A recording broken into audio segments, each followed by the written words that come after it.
워치먼이 책을 읽어 드립니다. 은혜가 함께 하시길 바랍니다. 하나님의 복음 제22장 하나님이 믿는 이들을 다루시는 길 왕국에서의 징계 첫 번째. 우리는 오는 시대에서도 하나님의 징계를 받을 수 있다. 주님은 그분이 우리를 사랑하시기 때문에 우리를 징계하신다고 말한다. 히브리서 12장 6절. 인간은 누구를 사랑할 때 눈이 멀지만 하나님은 사랑하실 때 그를 징계하신다.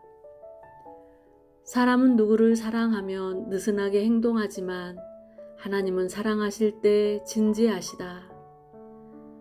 만일 하나님이 우리를 사랑하시지 않았다면 그분은 그 아들로 하여금 십자가에서 우리 죄를 담당하시게 하지 않았을 것이다.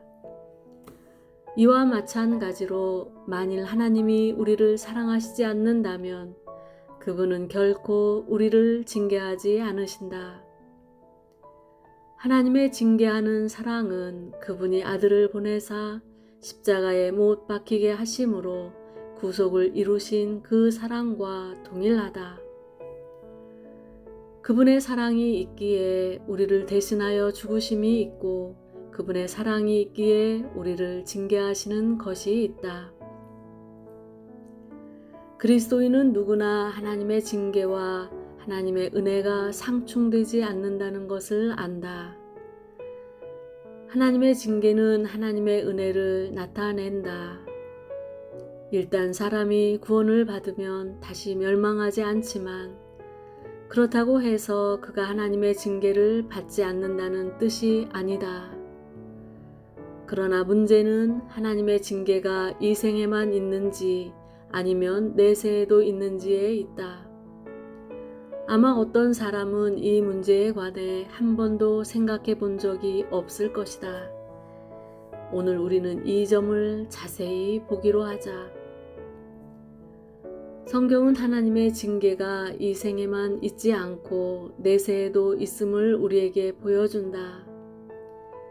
많은 사람들은 하나님의 징계를 이 생에만 국한된 것으로 생각하지만 이에 대한 성경적인 근거를 우리는 찾아볼 수 없다. 그리스도인의 체험에 의하면 내세에도 징계받을 가능성이 있다. 많은 사람들은 꼭 이 생에 하나님의 징계를 받지 않을 수도 있다. 많은 사람들은 하나님의 자녀가 되었지만 헌신의 생활을 하지 않고 세상을 떠날 때까지 평생 자기 뜻대로 살며 많은 불순종의 일을 행했을 것이다. 또 어떤 사람들은 외적으로 주님을 위해 열심을 내고 일을 하며 심지어 기적과 기사를 행했으나 하나님의 뜻을 따르지 않고 자기 뜻을 쫓아 그것들을 행했을 것이다. 어떤 사람들은 심지어 현저한 죄와 특별한 과실을 범했을 것이다. 그러나 이들에게서 당신은 하나님의 징계를 발견할 수 없고 도리어 그들은 일생 순조롭고 또 안연히 세상을 떠났을 것이다. 이러한 사람은 장래 왕국 안에서 상급을 잃게 될 뿐 아니라 또한 징계를 받을 것이다. 하나님의 징계는 그러한 사람들에게서 적극적인 역사를 이루실 것이다. 그러므로 체험에 의하면 만일 그리스도인이 이 땅에 살아있는 동안 정욕을 쫓아 행하고 세상을 사랑하며 자기 뜻대로 행했다면 이러한 사람은 내세에 징계를 받게 된다. 이것에 대해 성경에는 충분한 근거가 있다. 징계의 목적은 정결케 하기 위한 것이다. 하나님의 말씀에 의하면 하나님의 징계는 정결케 하기 위한 것이다. 사람은 더럽기 때문에 정결케 될 필요가 있다. 성경에는 한 종류의 정결케 함만 있는 것이 아니다. 첫 번째 종류의 정결케 함은 피의 정결케 함으로써 주 예수님의 보혈에 의해 정결케 되는 것이다. 성경은 피의 정결케 함에 관하여 300여 번이나 언급하였다. 여기서 우리는 두 구절만 언급하겠다. 히브리서 9장 22절. 율법을 조차 거의 모든 물건이 피로써 정결케 되나니 피 흘림이 없은즉 사함이 없느니라. 여기서는 피로 정결케 되는 것을 말한다. 히브리서 1장 3절 하반절. 그가 죄를 정결케 하는 일을 하시고 높은 곳에 계신 우염의 우편에 앉으셨느니라. 그러므로 우리는 성경에서 주 예수님이 그분의 피로 우리를 정결케 하심이 있음을 본다. 주 예수님은 우리 인간의 죄를 정결케 하신 후에 높은 하늘에 오르사 하나님 우편에 앉으셨다. 이것이 성경에서의 첫 번째 정결케 하심이다. 많은 사람들이 주 예수님의 피에 의해 정결케 하심을 얻었지만 이 땅에 사는 동안 여전히 많은 더러운 사상들과 세상에 의한 더럽혀짐과 육체의 죄를 가지고 있다. 우리에게 이러한 것들이 있기 때문에 하나님은 또 다른 방법으로 정결케 하신다. 이러한 정결케 하는 방법이 바로 우리가 말하는 징계와 질책이다. 요한복음 15장 2절에서 주님은 무릇 내게 있어 과실을 맺지 아니하는 가지는 아버지께서 이를 제해버리시고 무릇 과실을 맺는 가지는 더 과실을 맺게 하려 하여 이를 깨끗게 하시느니라고 말한다. 가지로 더 많은 과실을 맺도록 하기 위해서 하나님이 열매 맺는 데 있어서 중요하지 않고 쓸모없고 장애되는 것들을 제해버리는 이것이 바로 하나님의 징계이다.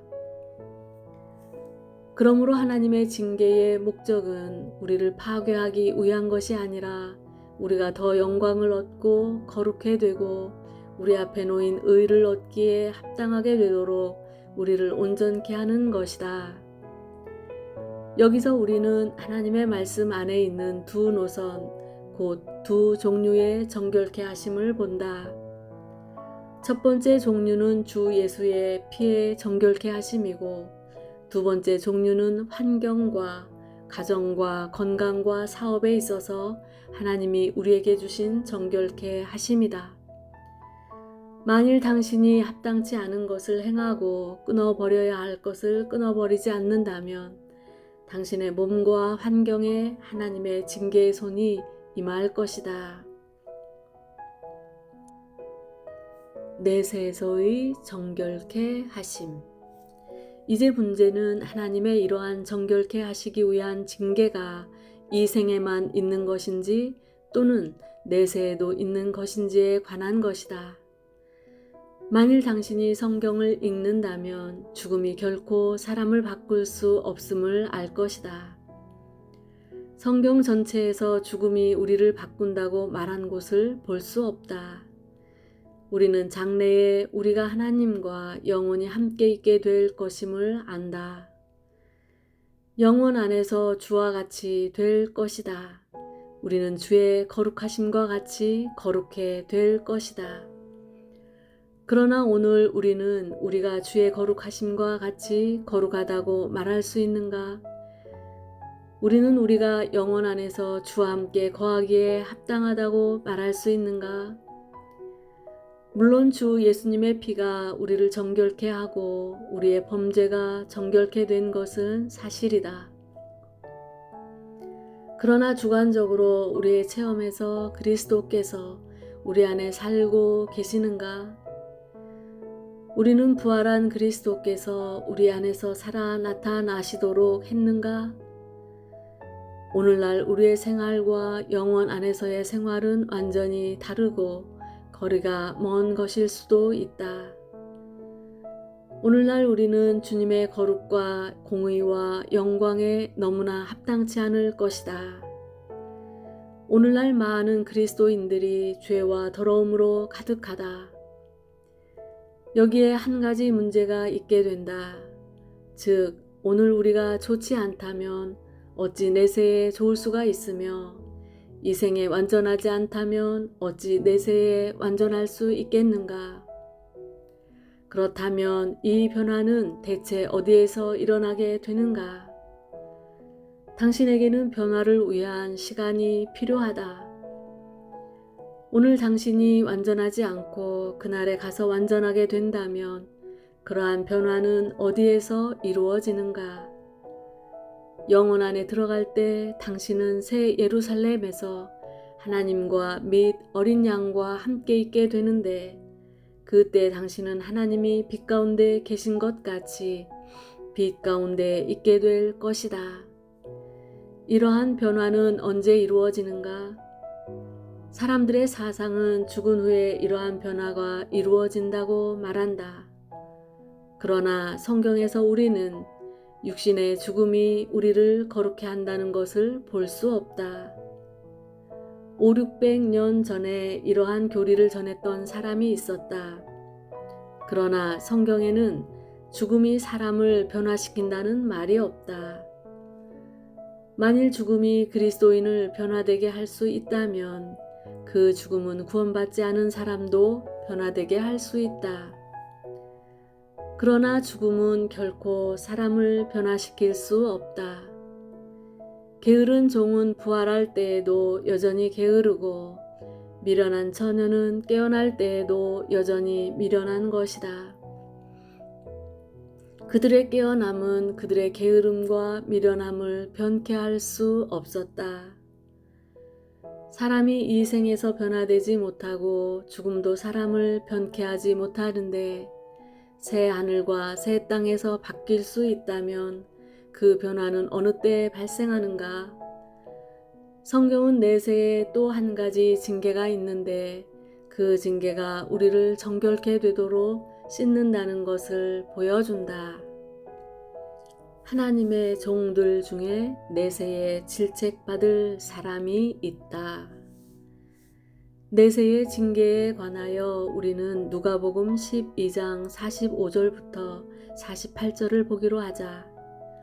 만일 그 종이 마음에 생각하기를 주인이 더디 오리라 하여 노비를 때리며 먹고 마시고 취하게 되면 생각지 않은 날 알지 못하는 시간에 이 종의 주인이 이르러 엄히 때리고 신실치 아니한 자의 받는 율에 처하리니 주인의 뜻을 알고도 예비치 아니하고 그 뜻대로 행치 아니한 종은 많이 맞을 것이요 알지 못하고 맞을 일을 행한 종은 적게 맞으리라. 무릇 많이 받은 자에게는 많이 찾을 것이요 많이 맡은 자에게는 많이 달라 할 것이니라. 한 가지 분명히 해놓아야 할 사실은 여기서 말하는 종이 주님께 속한 자이고 그리스도인이며 구원받은 사람인가의 여부이다. 여기에 종은 분명히 구원받은 사람이다.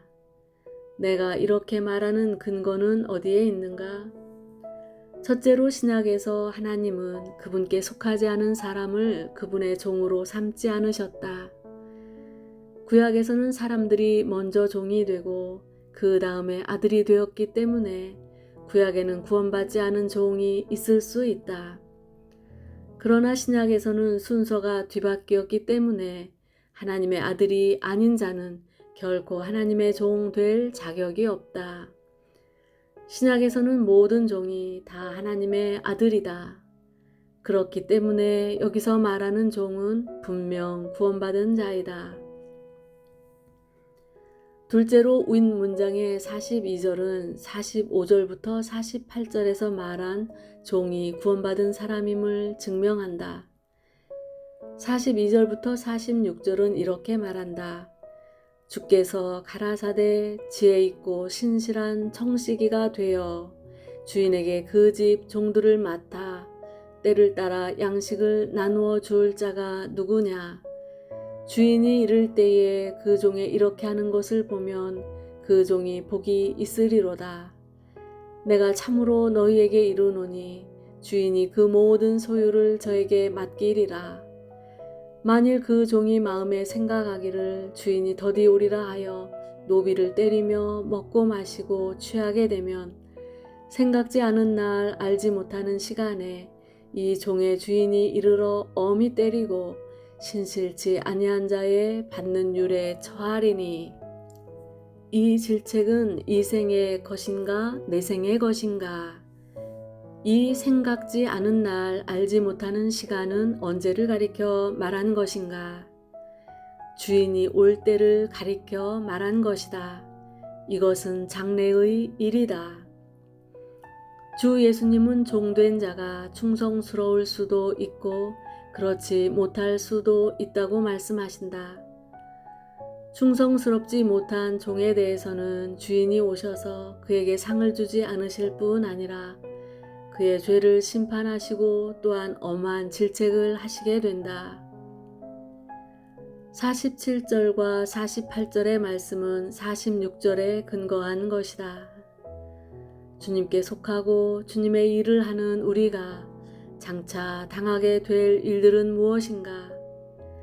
주인의 뜻을 알고도 예비치 아니하고 그 뜻대로 행치 아니한 종은 많이 맞을 것이요 알지 못하고 맞을 일을 행한 종은 적게 맞으리라. 물은 많이 받은 자에게는 많이 찾을 것이요 많이 맡은 자에게는 많이 달라 할 것이니라.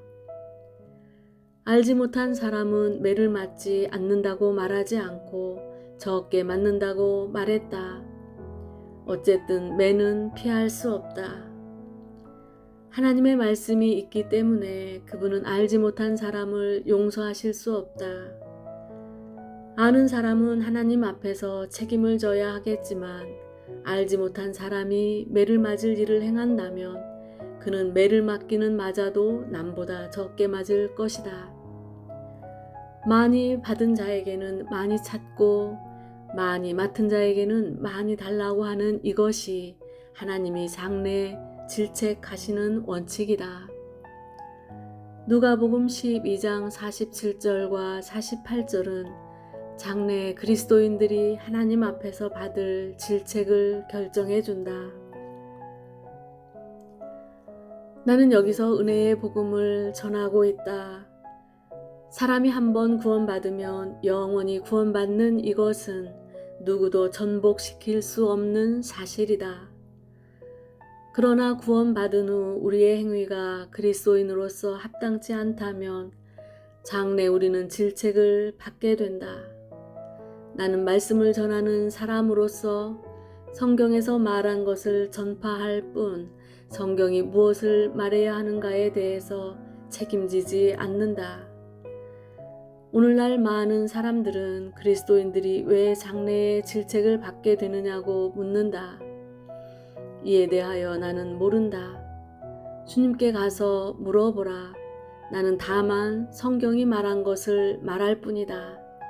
이것이 주님의 말씀이다. 또한 골로새서 3장 23절부터 25절까지를 보기로 하자. 무슨 일을 하든지 마음을 다하여 주께 하듯 하고 사람에게 하듯 하지 말라. 이는 유업의 상을 주께 받을 줄 알미니 너희는 주 그리스도를 섬기느니라. 불의를 행하는 자는 불의의 보응을 받으리니 주는 외모로 사람을 취하심이 없느니라. 이 부분의 문맥은 여기서 언급된 사람이 불신자가 아닌 그리스도인임을 분명히 우리에게 말해준다. 이 구절들 앞에서는 그리스도인들이 어떻게 아내 또는 남편이 되고 부모와 자녀가 되며 주인과 종이 되는가에 대해 말한다. 이러한 것을 말한 후 바울은 행위가 의롭지 않은 그리스도인은 불의에 대한 보응을 받게 된다고 말한다. 주님은 사람을 외모로 취하지 않으신다. 이 부분은 그리스도인에 대한 보응이 그리스도의 심판대 앞에서 있을 것임을 분명히 우리에게 보여준다.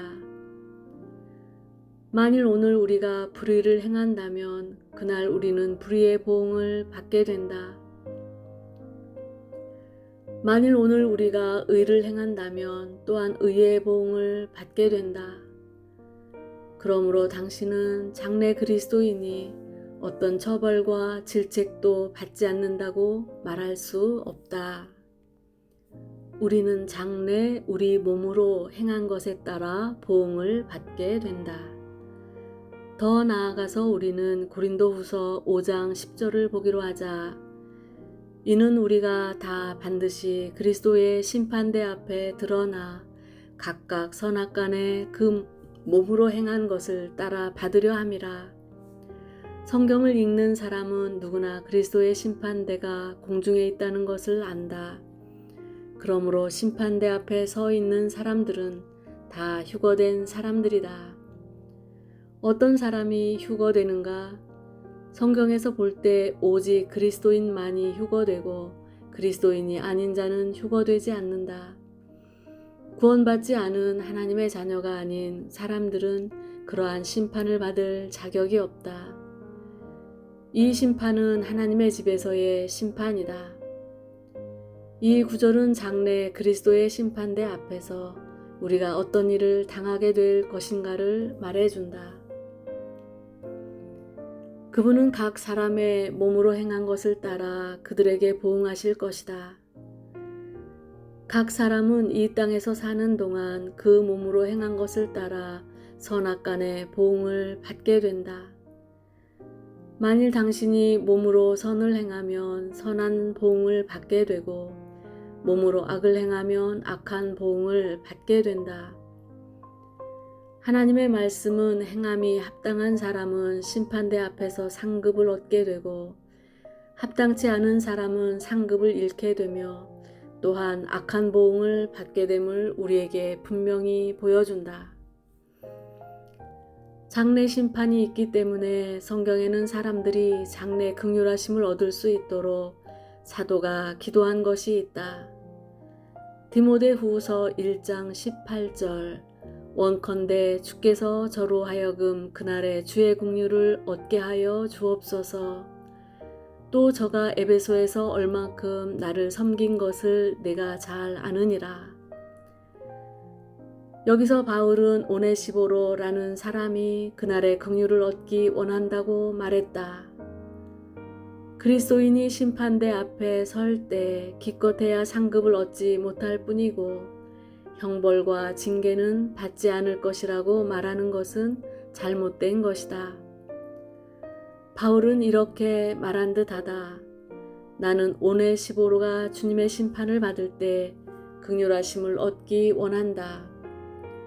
저가 얼마큼 나를 섬겼고 나와 함께 복음에 참여하였는지 그날 심판대 앞에서 그에게 무슨 잘못이 있다면 주께서 저를 긍휼히 여기시기 원한다. 그러므로 우리는 그리스도인이 현재 사함을 받는 것이 다 필요할 뿐 아니라 천년 왕국의 시작, 곧 심판의 때에도 하나님의 질책이 떨어지지 않도록 하나님의 긍휼을 얻는 것이 필요함을 보아야 한다. 4장에서 또 한 구절을 보자. 내가 처음 변명할 때에 나와 함께한 자가 하나도 없고 다 나를 버렸으나 저희에게 허물을 돌리지 않기를 원하노라. 16절에서 바울은 그가 아시아에 있을 때에 아시아에 있는 모든 사람들이 그를 버렸다고 말한다. 그가 왕 앞에서 심판을 받을 때 많은 그리스도인들이 죽음을 두려워하여 그를 피했다. 그러나 바울은 그들이 이렇게 자기를 버렸으나 저희에게 허물을 돌리지 않기를 원했다. 그러므로 여러분은 장래에 하나님이 우리 허물을 심판하실 것임을 볼 수 있다. 여기서 바울은 저희에게 허물을 돌리지 않기를 원했다. 성경의 충분한 빛은 우리에게 구원받은 후에 이 생에서 징계를 받아도 돌아서지 않거나 이 생에서 제멋대로 행해도 징계를 받지 않은 사람은 장래 심판대에서 상급을 얻지 못할 뿐 아니라 확실히 질책을 받게 됨을 보여준다. 마태복음 12장에서 주 예수님은 성령을 회방한 일에 대해 말한다. 주님은 인자에게 범한 모든 죄는 사함을 받지만 성령을 회방한 죄는 결코 사함받지 못한다고 하셨다. 이러한 죄는 현세에서 사함받지 못할 뿐 아니라 내세에서도 사함받지 못한다. 성경에서 내세는 왕국을 가리켜 말하는 것이다. 원문에서 내세의 세는 코스모스가 아니라 아이온이다. 만일 코스모스라는 단어를 사용했다면 이것은 세상의 조직을 가리켜 말한 것이므로 세상이라고 번역해야 합당하다. 그러나 아이온을 사용했다면 이것은 세상의 시간을 가리키므로 시대로 번역해야 합당하다. 그러므로 내세는 오는 세상이 아니라 오는 시대이다. 오늘은 은혜의 시대이고 장래 오는 시대는 주님이 오셔서 1000년 동안 왕노릇하는 시대이다. 마태복음 12장의 이 부분을 읽을 때 당신은 사람의 죄를 사함받는 시기가 두 기간임을 볼 수 있다. 어떤 것은 이 생에서 사함받게 되고 어떤 것은 장래 시대에 사함받게 될 것이다. 어떤 사람은 징계를 받아 이 생에서 사함을 받게 된다. 오늘날 행함이 좋지 않은 사람은 여전히 왕국 안에서 사함을 받아야 한다. 어떤 사람은 구원받을 때 사함을 받았으나 여전히 죄를 범하여 왕국 안에서 사함받지 못하고 도리어 엄한 질책을 받게 된다. 이것이 성경에서의 질책에 대한 가르침이다. 오늘날 그리스도인이 질책을 받아야 하는 것은 매우 분명하다. 죄를 범하고서 현 시대에 하나님 앞에서 깨끗이 처리하지 않은 그리스도인은 장래에 여전히 질책을 받게 된다. 왕국 시대는 곧 질책을 받는 때이다. 장래의 질책은 어느 때에 있게 되는가? 내가 말했듯이 이것은 내세 곧 주님이 다시 오실 때에 있게 된다. 그러나 이것은 정확하게 어느 시기인가? 여기서 우리는 성경에 있는 새 시대에 대하여 보기로 하자. 오늘날의 시대를 가리켜 은혜 시대라 부를 수 있고 복음 시대 혹은 교회 시대라고 부를 수도 있다. 오는 시대는 왕국 시대 혹은 천년 왕국 시대라고도 부를 수 있다. 이는 그 시기가 천년이기 때문이다. 이 시대가 지난 후에 또 하나의 시대가 있는데 그것은 영원한 새하늘과 새 땅의 시대이다. 성경에는 도합 이 세 시대가 있다. 교회 시대가 은혜 시대인 이유는 이 시대에 하나님의 은혜와 사랑이 나타나기 때문이다. 이 시대에 하나님은 모든 불의한 사람을 구원하시고 사람에게 주 예수의 은혜를 가져다 주신다. 이 시대에서는 모든 것이 다 은혜이다. 오는 시대는 공의의 시대이며 다시금 영원한 시대는 은혜 시대이다. 오늘날과 새 하늘 새 땅에서는 전적으로 은혜에 대하여 말하지만 왕국에서는 순전히 공의에 대하여 말한다. 만일 이것에 대해 분명하지 않다면 성경에 대한 당신의 이해는 그릇된 것이다. 교회 시대와 새하늘 새 땅의 시대는 모두 은혜 시대이다. 그러나 천년왕국은 하나님이 충성된 자에게 상급을, 범죄한 자에게는 질책을 주시기 위해 특별히 정해놓으신 시기이다. 이 시기는 특별한 시기이다. 신약과 구약 모두 우리에게 천년왕국의 시기가 하나님이 공의로 사람을 대하시는 때임을 말해준다. 시편 72편 2절, 85편 10절에서 13절, 96편 13절, 97편 2절, 이사야 11장 5절, 26장 9절, 33장 5절, 62장 9절, 예레미야 33장 15절, 다니엘 7장 27절을 읽어보라. 신구약에서 왕국 안에서 공의의 심판을 받게 된다고 말한 구절을 최소한 200여 구절을 찾아낼 수 있다. 왕국과 새 하늘 새 땅에는 어떤 차이가 있는가? 성경에는 이 두 가지를 매우 분명하게 구분짓는다. 계시록 19장 6절부터 8절을 보자. 또 내가 들으니 허다한 무리의 음성도 같고 많은 물소리도 같고 큰 뇌성도 같아서 가로되 할렐루야 주 우리 하나님 곧 전능하신 이가 통치하시도다. 이것은 왕국의 시작임을 주의하라.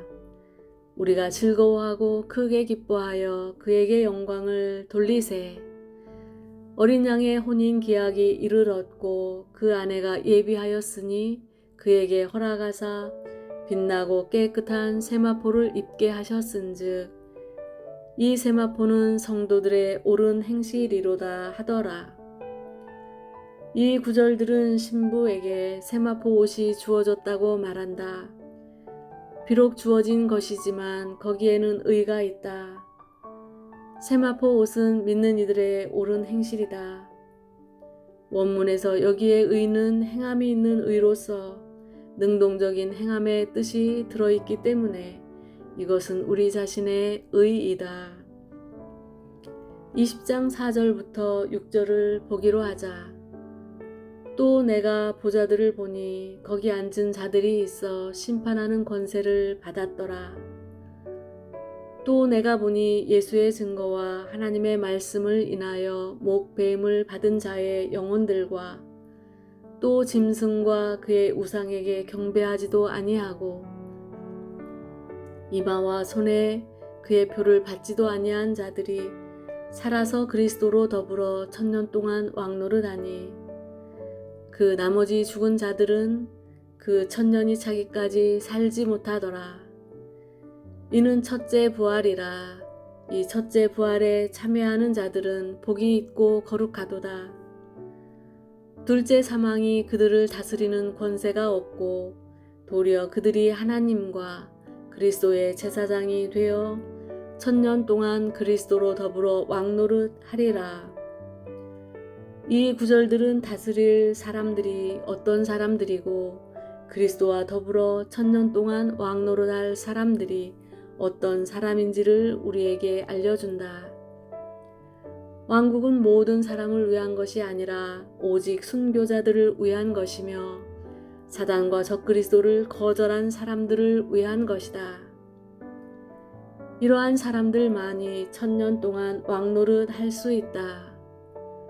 그러므로 오직 순교자들만이 왕노릇 할 수 있고 사단과 적그리스도를 거절한 사람들만이 왕노릇 할 수 있다. 이것은 사람이 1000년 왕국을 얻는 것이 값없는 은사로 인한 것이 아니라 하나님 앞에서의 선한 행실로 인한 것임을 우리에게 증명해 준다. 물론 다른 곳에서 다른 부류의 사람들이 왕노릇 하게 됨을 볼 수 있겠지만 계시록은 우리에게 특정한 의를 가진 사람만이 어린 양의 혼인잔치에 참여할 수 있고 주를 위해 순교한 자만이 왕노릇 할 수 있음을 보여준다. 그러므로 특정한 의가 없고 순교하지 않은 사람은 결코 왕노릇 하는데 참여할 수 없다. 이것이 1000년 왕국이다.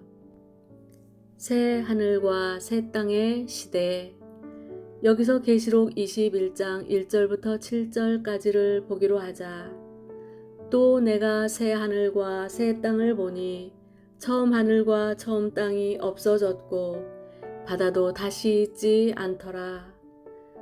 또 내가 보매 거룩한 성 새 예루살렘이 하나님께로부터 하늘에서 내려오니 그 예비한 것이 신부가 남편을 위하여 단장한 것 같더라.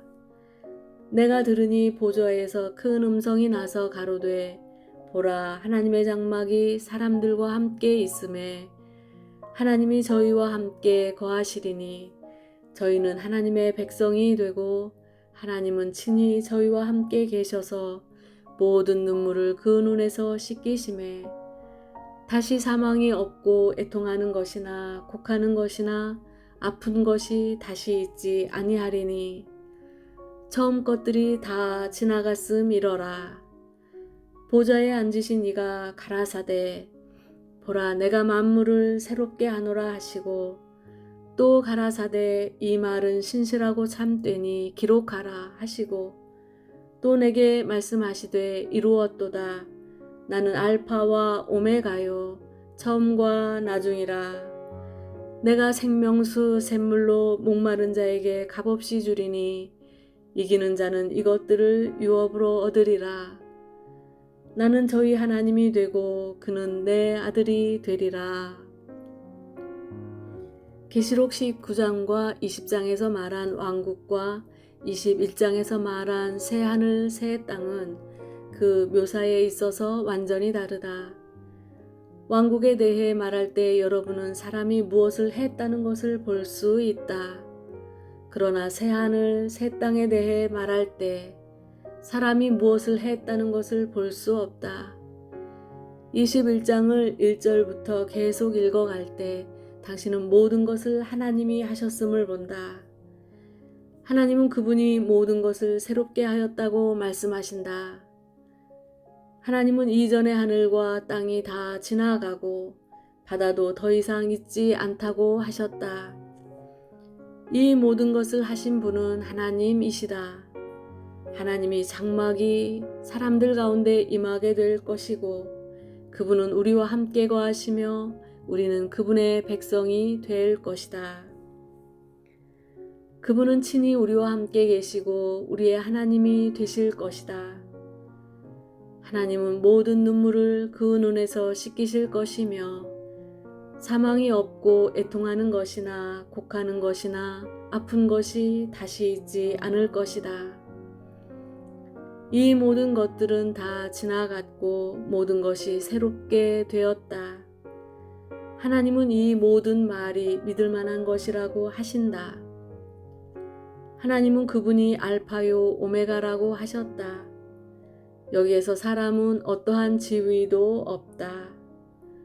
많은 것을 말했지만 이 부분은 모두가 하나님이 무엇을 이루셨다고 말하며 결코 어떤 조건이나 요구를 언급하지 않는다. 당신은 이렇게 좋은 새하늘 새 땅을 어떻게 해야 얻을 수 있느냐고 물을 것이다. 그분의 말씀을 들어보라. 또 내게 말씀하시되 이루었도다. 나는 알파와 오메가요 처음과 나중이라. 이 많은 말을 하신 후에 다음 한마디로 이제까지 말씀하신 것을 결론 지으셨다. 내가 생명수 샘물로 목마른 자에게 값없이 주리니 무릇 목마름을 느끼고 마실 필요가 있는 사람에게 하나님은 생명수 샘물을 값없이 그에게 주신다.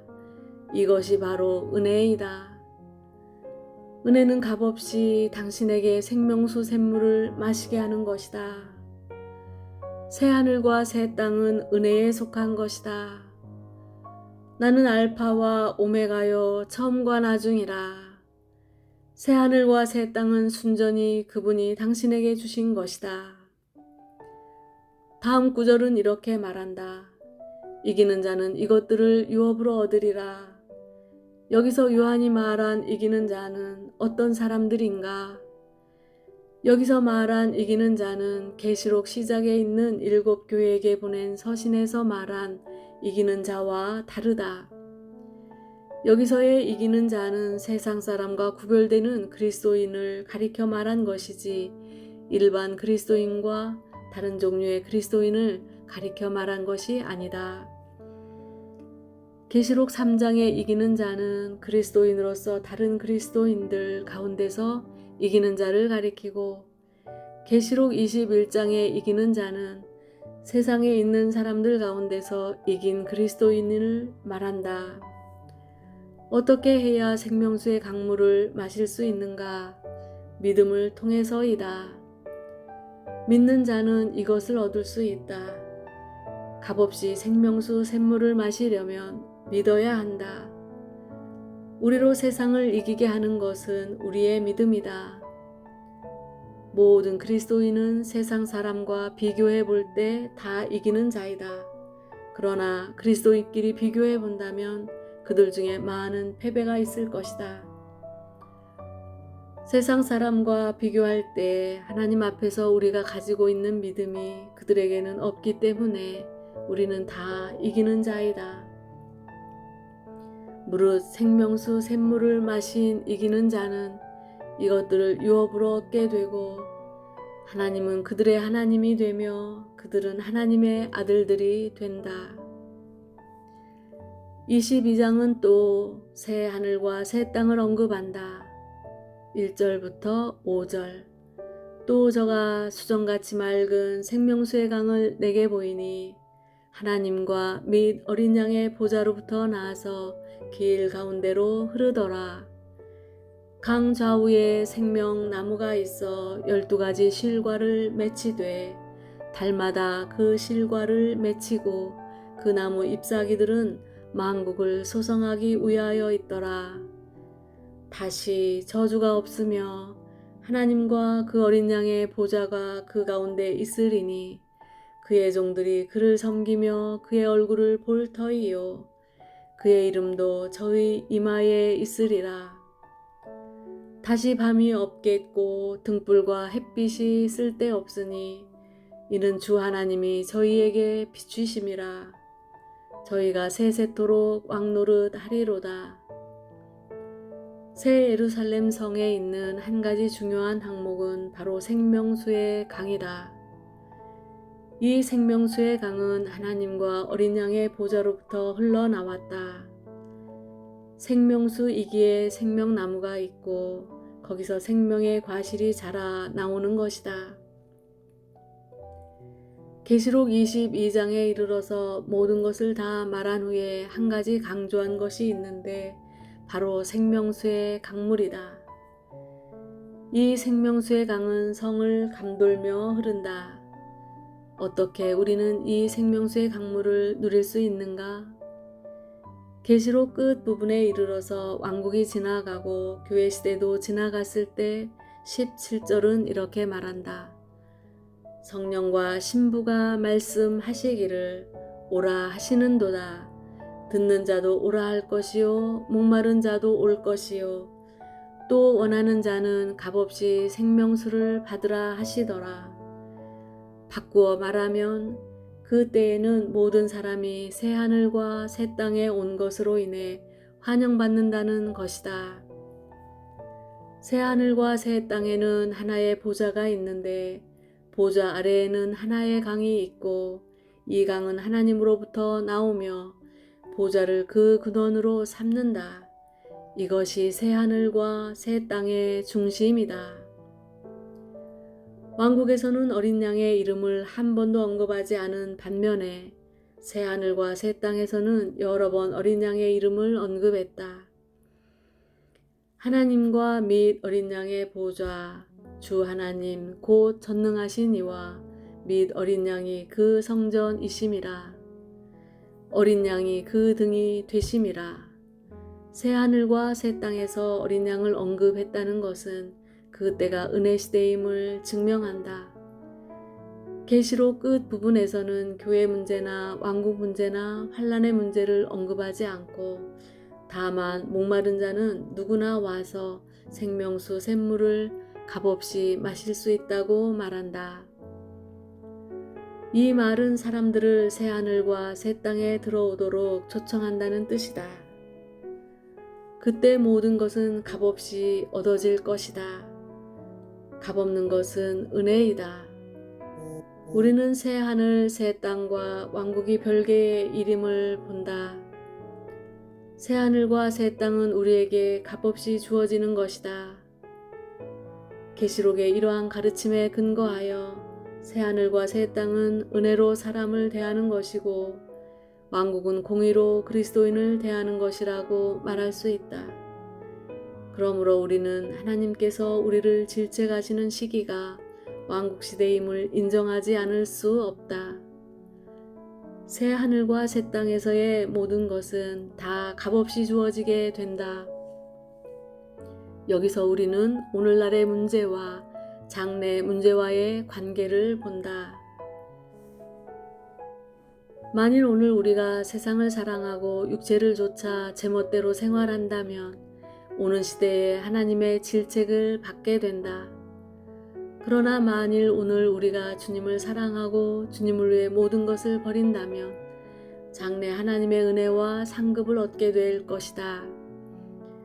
이것이 성경에서 우리에게 알려준 새 시기에 관한 가르침이다. 여기서 나는 내가 한 말에 대하여 책임을 지는 것이 아니라 다만 하나님의 말씀을 전하는 것이다. 하나님의 말씀은 내세에 이러한 일들이 있을 것이라고 하신다. 하나님은 그분이 하신 말씀을 스스로 책임지신다. 나는 하나님의 아들께서 이러한 말씀을 하셨음을 알 뿐이다.